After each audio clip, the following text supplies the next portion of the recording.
that we get the opportunity to interact with a great scholar, a person of faith, and a person of unity. And that's what our world needs right now. It's a wonderful opportunity for you as students and for our faculty to be able to be here today and to welcome our special guest. I had the opportunity to travel to Turkey last year with Dr. Mustafa and see the wonderful sites that he writes about and speaks about. There's a lot in the news right now that can leave us feeling in despair about the interaction of religion and religious faith. But I think a fundamental question that is critically important for all of us is this: do we work at bringing people together, or do we work at dividing them? And our guest, our scholar, our man of faith's work today speaks redoundingly to that question, that he works at bringing people together through scholarship, through teaching, and through lectures, and through these types of interactions. And so when we come to an event like this, that's the fundamental question that we should carry with us as we go forward. How do we, in a world of division, be a source of unity and work at bringing people together? So we're delighted to have you here today. I welcome all our students and our faculty. And we look forward to a wonderful, wonderful lecture. Thank you very much.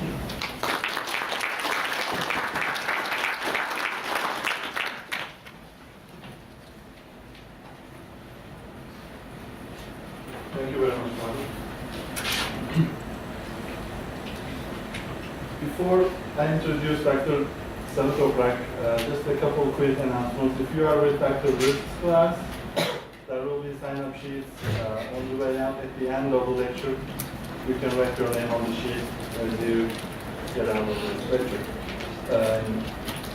Also, I would like to use this as a quick opportunity to advertise my study abroad program.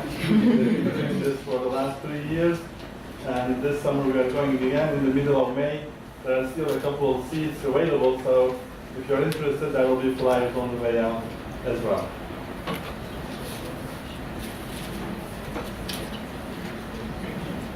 Our speaker today, Dr. Saritoprak, has held the Nursi Chair in Islamic Studies at John Carroll University in Cleveland, Ohio since 2003. He holds a PhD in Islamic theology from the University of Marmara in Turkey. His dissertation, which examines the personification of evil in the Islamic tradition, is entitled "The Antichrist and Dajjal in Islamic Theology," and was published in Turkish in Istanbul in 1992. Prior to coming to John Carroll, Professor Saritoprak held positions at Harran University in Turkey, Georgetown University, the Catholic University of America, and Berry College in Rome, Georgia. He is also the founder and former president of the Rumi Forum for Interfaith Dialogue in Washington, D.C. Professor Saritoprak is the author of over 30 academic articles and encyclopedia entries on topics in Islam. He has served as guest editor for issues of the journals Islam and Christian-Muslim Relations and Muslim World. He is editor and co-translator of Fundamentals of Rumi's Thought, a Mevlevi Sufi Perspective, and the editor of a critical edition of Al-Saraksi's Sifat al-Shuad al-Sa'ad. His most recent book, and the topic of today's talk, Islam's Jesus, was published by the University Press of Florida in 2014. He is currently writing a book on Islamic spirituality, which is tentatively titled as Islamic Spirituality, Theology and Practice for the Modern World. Please welcome Dr. Saritoprak.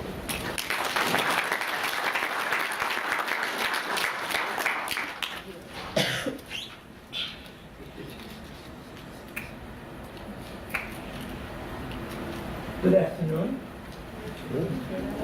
Thank you very much, Father Mahir, and thank you very much, Dr. Mustafa, for the generous introduction. So, I will be talking about Jesus in Islam. My plan is to talk for 40 to 45 minutes. Excuse me. 40 to 45 minutes, and then we'll have time for questions.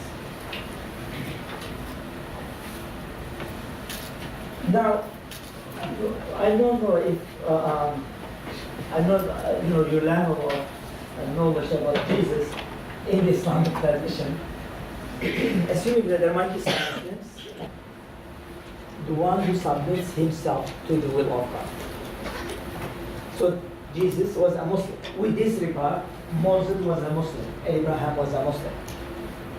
I remember once I was giving a talk, I think it was at the University of Toronto, and a Muslim guy said, Zeki Saritoprak, I wanted Jesus to be a Muslim with uppercase M, not lowercase m. And I said, be careful, because lowercase m actually is very important. Sometimes you may be a Muslim with uppercase M and may not be a Muslim with lowercase m. Because you may be a Muslim as your name, as your title, as your religion, you may not submit yourself to the will of God. So you are not a Muslim actually. You are not a real Muslim. And that's why with lowercase m is more important, because it is the essence of Islam, the essence of religion. He's a miracle worker. We have some miracles in the Quran. I will elaborate briefly on them. He's an intercessor. Again, in the Islamic theology, messengers of God have the right to intercede. For example, sinners in the afterlife may come to Jesus and say, ask God to forgive us. And Jesus can intercede. Jesus can say, I will ask God to forgive you. Similarly, the Prophet of Islam, Moses, Abraham, would have this authority. God will give them this authority to intercede. Well, it is up to divine to forgive them or not. And that's why sometimes I put in our modern context, I compare it to a letter of recommendation. When you write a letter of recommendation, you definitely want this person to be hired. You write very beautifully, etc.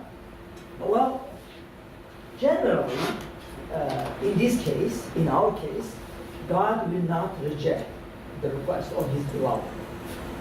Well, Jesus is His beloved, Muhammad is His beloved, Abraham is His beloved.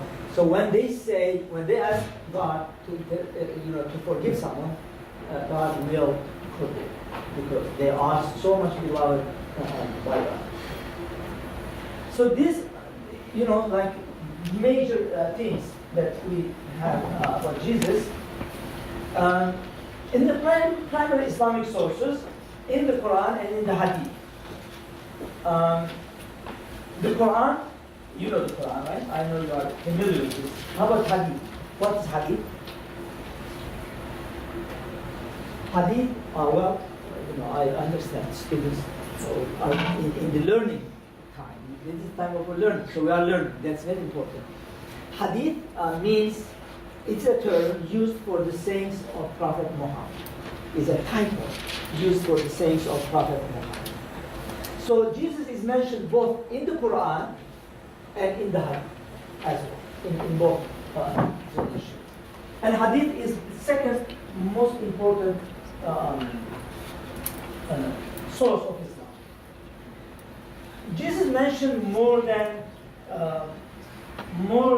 90 verses. Mentioned in more than 90 verses in the Quran. Generally characterized by his message, which is Injil, the Gospel. So the Gospel also is mentioned in the Quran, like the Torah as well. Well, that's what is important. Even if there is a hint in the Quran about something, it is significant.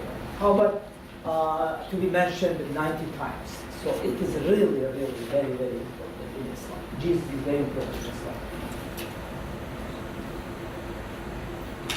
Some verses about Jesus, for example, chapter 3, verse 49, surely I came to you with a sign from the Lord. I create from clay the likeness of a bird, then I breathe into it and it becomes a bird by God's permission. I underline that, by God's permission. So Jesus was making these miracles. He would breathe into a piece of clay formed in the form of a bird, and this clay would become a bird. Well, that was a miracle. It was unusual event, and therefore it was happening with God's permission. God was permitting Jesus to make this miracle. In fact, the verse continues. It says, I healed those born blind. Was able to heal the blind, the leper, and resurrect the dead by God's permission again. So healing was a very important miracle of Jesus. When we look at Islamic theology about the miracles of the Prophet, Muslim theologians explain why, for example, the miracle of Moses was about magics. Why the miracle of Jesus was about healing. Basically, they explain that it is because of the condition of their times. In the time of Moses, magicians were very popular. So Moses came with a power of magics, like magics. A miracle that will be able to swallow the magics, the magics of the Pharaoh's magicians. When in the time of the Prophet of Islam came, eloquence was very common. People were almost worshipping poets. Eloquence was at the highest level. So the Quran came with a great power of poetry. That's why Arab poets were amazed by the beauty of the Quran. They said, wow, it is unusual, blazing with beauty, these words of the Quran. And while Prophet Muhammad challenged me, said, if you have doubt about this, bring a chapter like it. Arab poets were unable. So that was a miracle. It was his miracle in poetic way, in poetic language. Another, Quranic verse, and I have come confirming that which was before me of the Torah, and to make lawful to you part of what was forbidden to you. And I have come to you with a proof from your Lord. So for fear God and obey me. This is in this verse Jesus speaks, I think, of two important things. One is confirming the Torah.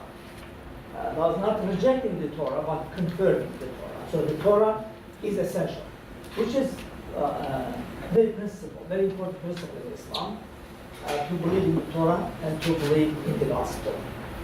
These are both, the Gospel's name in Islam is Injil, I-N-J-I-L. Torah is the Torah, like exactly what we have now. So Muslims have to believe in this. And similarly, in Psalms. These are important pre-Islamic sources, pre-Islamic divine messages. Muslims believe that these were the words of God. So this is, and then Jesus says, God is my Lord and your Lord, so worship only Him. This verse especially,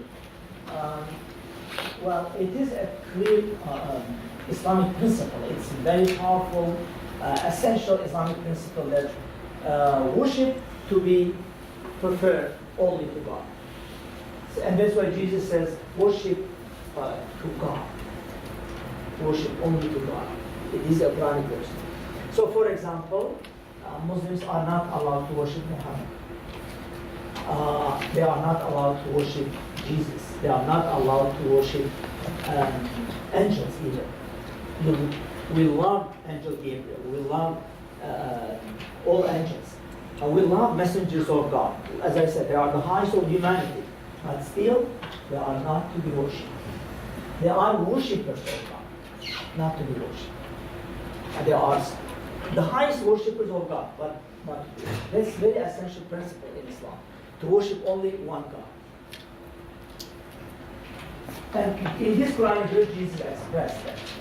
So worship only God.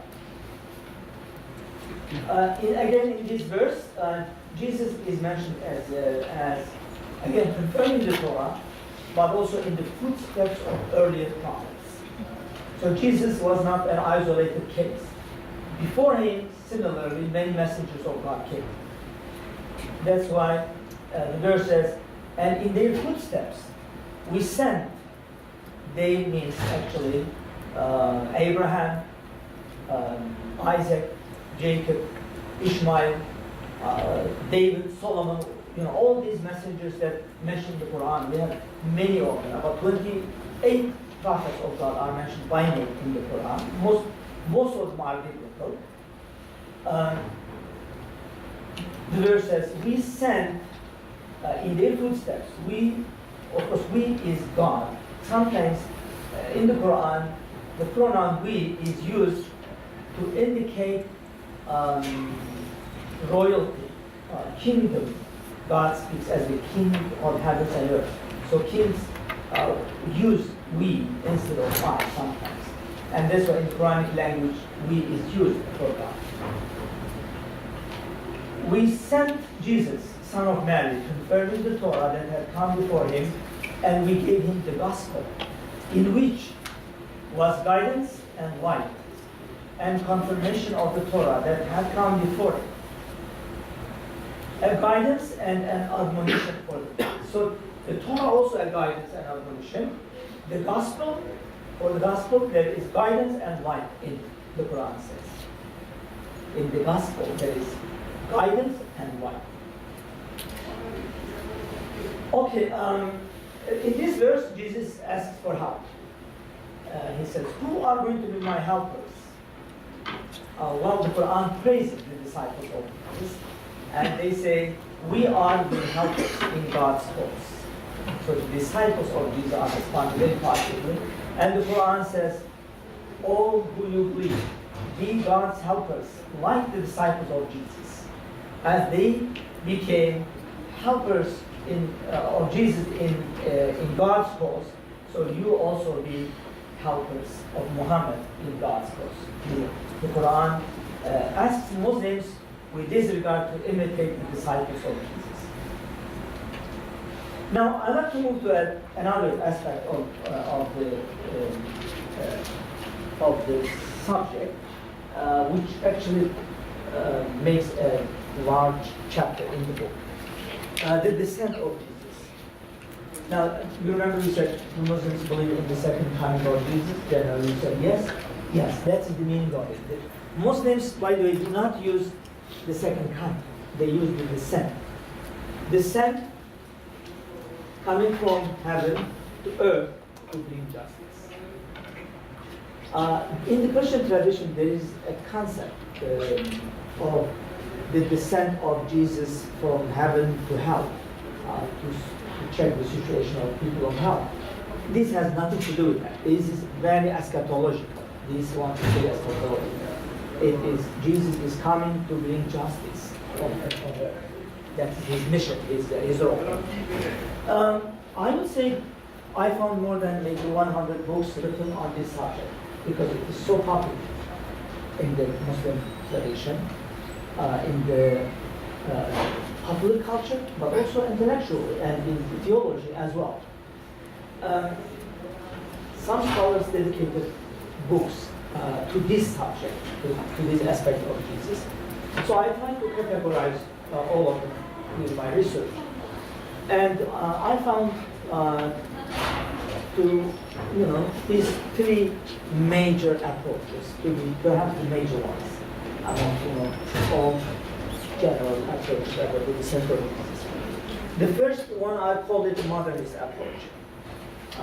Modernist approach, some modernist scholars, they do not accept the authenticity of the text. They say, modernist Muslim scholars, some of them, not all of them, they would say this is totally under the influence of Christians and Jews.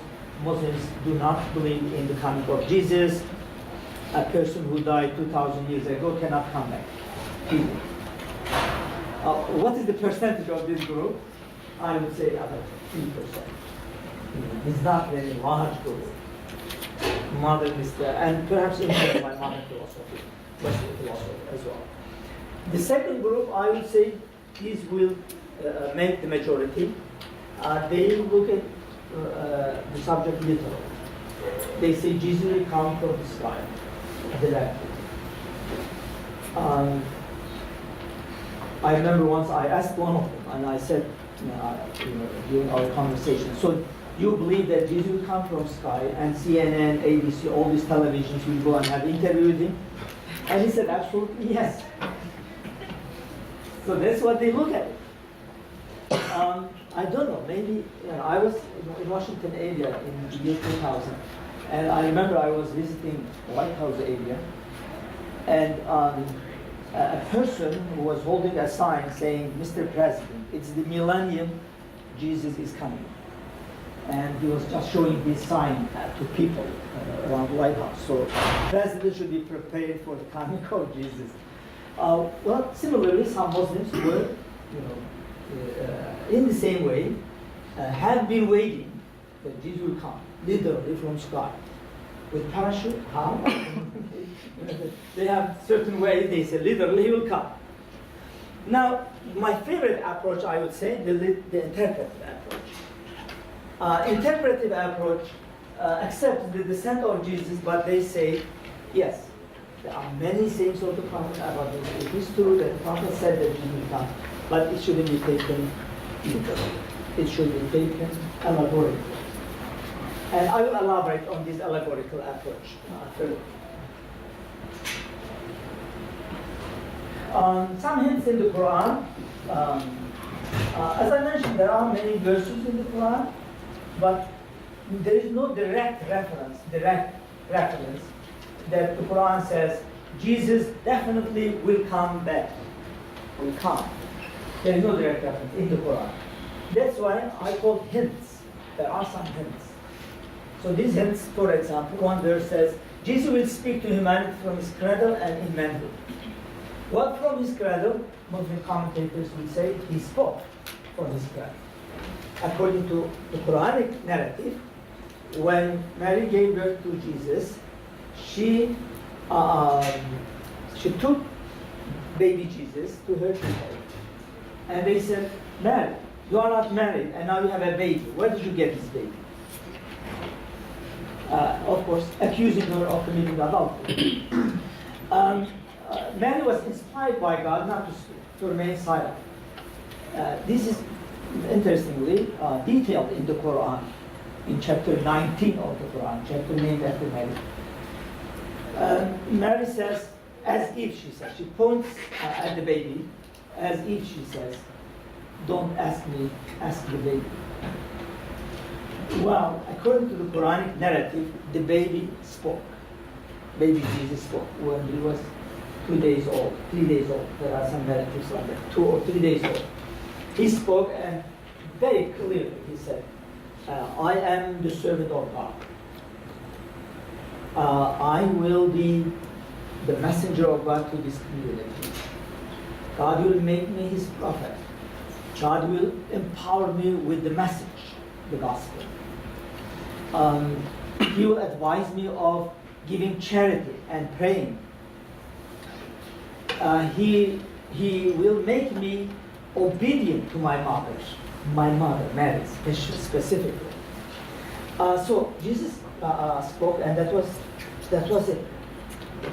He indicated the innocence of his mother, and he never spoke until the age of speaking. From that moment until the age of speaking, Jesus never spoke.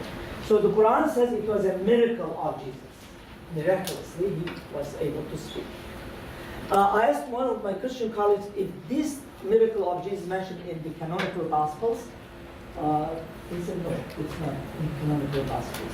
It may be in non-canonical Gospels, but not in the canonical Gospels. But in the Quran, it is interestingly detailed to give its importance. Again, surely Jesus is a sign for the hour, so have no doubt about it. A sign of the hour means, in a sense, well, when the end time comes, that means when Jesus comes, that means the end time is near. With that regard, it's a sign of the hour. So some scholars would say this is perhaps the most direct reference in the Quran to the descent of Jesus. Okay, in the hadith, by God Almighty, in whose hand my soul is, Jesus the son of Mary will soon descend. This is Prophet Muhammad said. Among you Muslims as a just ruler. He will come as a just ruler. There's another hadith, and I think this is very interesting. The Prophet sees Jesus in his dream. He said, it has been shown to me while I was sleeping, Prophet Muhammad says, the Prophet of Islam says, while I was sleeping, it has been shown to me in my dream while I was circumambulating the Kaaba. The Kaaba is the holy shrine of Islam in Mecca. Muslims face towards Kaaba when they have their daily prayers. So Muslims are circumambulating around this holy shrine. I saw a man of brown color, the best one can see among brown-colored human beings. Now you realize that the feature of Jesus is brown in this hadith. What's the feature of Jesus? What's the color of Jesus in America? Brown or black? White, I think pure white. But in this hadith is brown. Jesus' color is brown. So the hadith describes the feature of Jesus. And again, I think some Christian colleagues told me that we don't have more information about the features of Jesus, the description of Jesus in the Gospel. In this hadith, we have details, interestingly details. For example, it speaks of Jesus' hair. It says his hair was so long that it fell between his shoulders. Among the best hairs one can see. He had combed his hair, and it was as if water was dripping from his head. In the Arabic language, this is indication of utmost level of cleanliness. Water was dripping from his head. He was on the shoulder of two men circumambulating the holy shrine, the Kaaba. I asked, who is this? They replied, this is Jesus, the Son of Man. It's very interesting, and this is in one major hadith sources that describes Jesus in this beautiful way. Again, the Prophet says, as I said, there are many hadiths, but I just took some of them.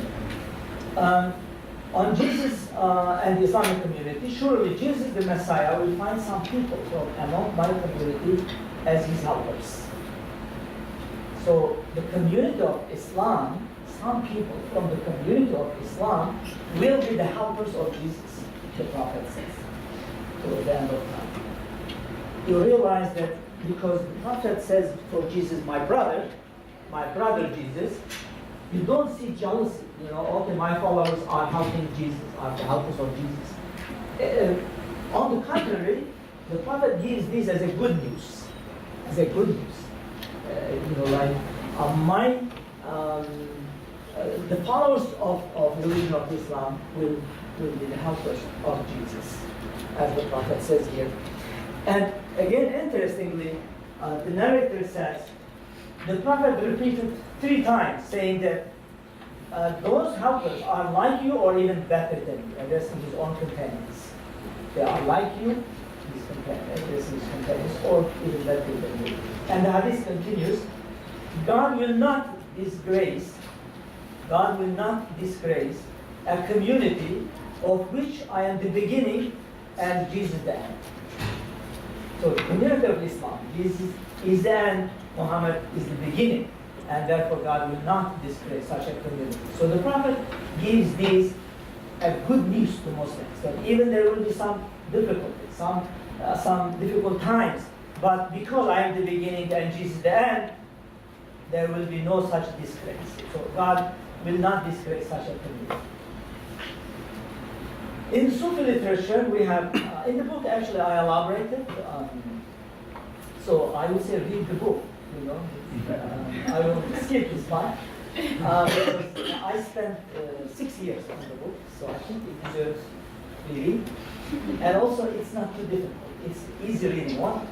Georgetown professor wrote something about the book, and he said this is a book that both academics and non-academics can easily read it. It's so enjoyable. That's how he said, you know. We will decide when we read it. So I will skip this part. The interpretive approach. One is modern Islamic scholars, Muhammad Abdul, has very interesting approach with this regard. And generally, he's modernist. Normally, he is expected to say, no, there is not such a thing that Jesus can come. And he did not say that. Instead, he said, there should be interpreted. There should be interpreted. There should be understood allegorically. And therefore, he says, the meaning of the coming of Jesus, the meaning of the descent of Jesus, is the fulfillment of mercy, love, and peace. If these three concepts are dominating our human society, that means the coming of Jesus has been fulfilled. It's so powerful, these three concepts. And therefore, working for these three concepts, basically, you are working financially and human resource-wise. They bring all these people together. So I think that's very, very important step. And they have very important education institutions that will be important as well. Here are some pictures. For example, Paul II, with Patriarch Bartolomeo, with Israel's Sephardic Chief Rabbi Eliyahu Bakshi. Of course, not only Mr. Glenn, there are many other Islamic figures, like, for example, Dr. Sayyid. I was part of this meeting in Boston. This was the second annual Muslim Baptist dialogue. People were surprised that would that be a Muslim Baptist dialogue? Well, actually, it was. They told me that initially when they had this meeting first, they were saying perhaps this would be the first and the last meeting. But it turned out that actually they had the second one, now they are preparing the third one. And I was one of the keynote speakers. I presented a topic entitled How Inner Peace Leads to Outer Peace. And our Baptist friends liked it so much, they said, we like to publish this in our Baptist Quarterly. And it was published actually in Baptist Quarterly. Inner peace leading to outer peace. So there are here also a larger dialogue group, Jews, Christians, Hindus, Buddhists, Muslims. Here we have Pope Benedict XVI, who visited Blue Mosque in Istanbul. He also made a big efforts in this regard. Initially, he had a very negative statement about the Prophet. Well, that damaged made a huge damage on Muslim-Christian relations. But then he repaid, actually. He fixed it when he visited Turkey and had a prayer in the mosque with the Mufti of Islam. Okay, and I think these are final thoughts. I like to read the last paragraph of my book, and then I will be done. Upon my conclusion, the current trend of interfaith solidarity is a great step toward a peaceful future for humanity. It can be argued that when the Prophet said that Jesus will come as a just ruler, he emphasized the importance of justice and peace on earth. If the trend toward dialogue and cooperation leads to justice and peace in our world, it will mean the fulfillment of the messages of both Muhammad and Jesus. Peace and blessings. Thank you very much.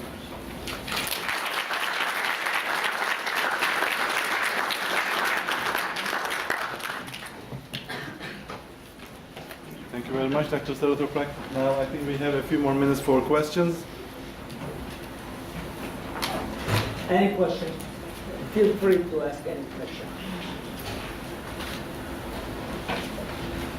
I say it's because you have majority of students, I say to my students, in my philosophy, there is no stupid question. All questions are good.